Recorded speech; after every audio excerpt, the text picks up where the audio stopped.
To fa an fara samun sauyi akan tattalin arzikin duniya. Ku biyo ni ku sha labari. Ga yadda abin yake. Rasha ta ba da sanarwa cewa za a fara ba da farashin duk wata yarjejeniya ta mai da kuma iskar gas tsakaninta da yankin Turai kenan, wato kenan European Union, inda Rashan ta ce za a ɗaura duk wata cinikayya tsakaninta da yankin Turai akan kuɗin yuan, wato kan kuɗin China.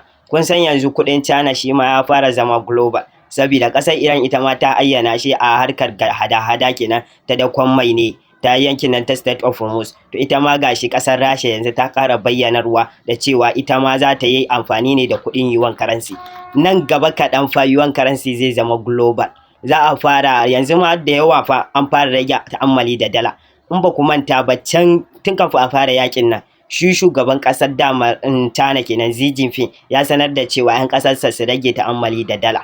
To gashi nan dai yanzu sannan kuma ya yi musu albishir dama da cewa yuan currency ya kusa dab da zama global global reserve a duk duniya kenan za a fara amfani da shi. To mafarkin fa ƙasar China ya kusan ya bayyana sauran kiris. Me za ku iya ce mana game da wannan? Allah ya samu dace.